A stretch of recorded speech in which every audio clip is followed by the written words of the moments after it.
భవిష్యత్ అవసరాల కోసం రాజధాని నిర్మాణానికి మరో 40,000 ఎకరాల అవసరమవుతుందన్నారు సీఎం చంద్రబాబు.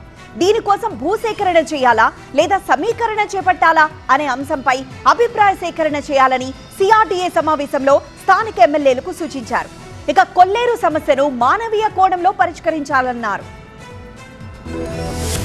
పర్యావరణం పరంగా కీలకమైన కొల్లేరు సరస్సును తప్పక రక్షించుకోవాలని సీఎం చంద్రబాబు అన్నారు.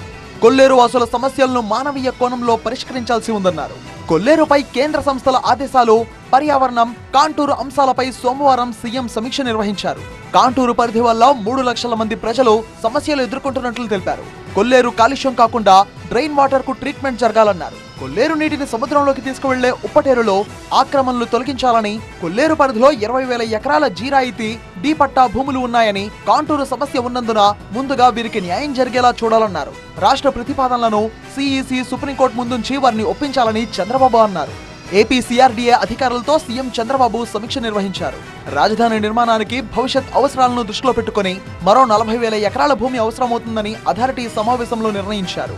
5,000 ఎకరాల్లో ఇంటర్నేషనల్ ఎయిర్పోర్ట్, 2,500 ఎకరాల్లో స్మార్ట్ ఇండస్ట్రీస్, వీటితో పాటు 2,500 ఎకరాలలో ఇంటర్నేషనల్ స్పోర్ట్స్ సిటీ నిర్మాణం చేపట్టాలని నిర్ణయించారు. వీటి కోసం ల్యాండ్ పుల్లింగ్ చేయాలా లేక భూసేకరణ చేయాలా అన్నదానిపై అభిప్రాయ సేకరణ చేయమని స్థానిక ఎమ్మెల్యేలకు ఇప్పటికే సూచించారు. వీలైనంత త్వరగా ల్యాండ్ పుల్లింగ్ చేయాలని ప్రభుత్వం భావిస్తోంది. ఇప్పటికే పెదకూరపాడు, తాడికొండ నియోజకవర్గాలలో 36,000 ఎకరాలు పుల్లింగ్ లో ఇవ్వడానికి రైతులు అంగీకరించినట్టు స్థానిక ఎమ్మెల్యేలు తెలిపారు. 24,000 ఎకరాలు యాక్చువల్గా ఆల్మోస్ట్ ఇవ్వటానికి గ్రామ కమిటీలు వాళ్ళు యాక్సెప్ట్ చేశారు.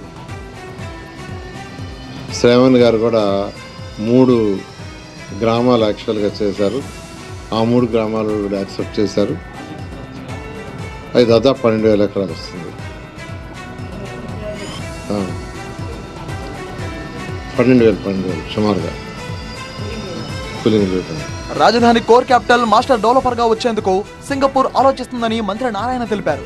గత ప్రభుత్వం సింగపూర్ కు వెళ్లి విచారణ చేయడంతో వాళ్ల నిర్ణయం తీసుకునేందుకు సమయం తీసుకున్నారని, సింగపూర్ రాకపోతే ప్రత్యామ్నాయం చూస్తామని అన్నారు నారాయణ.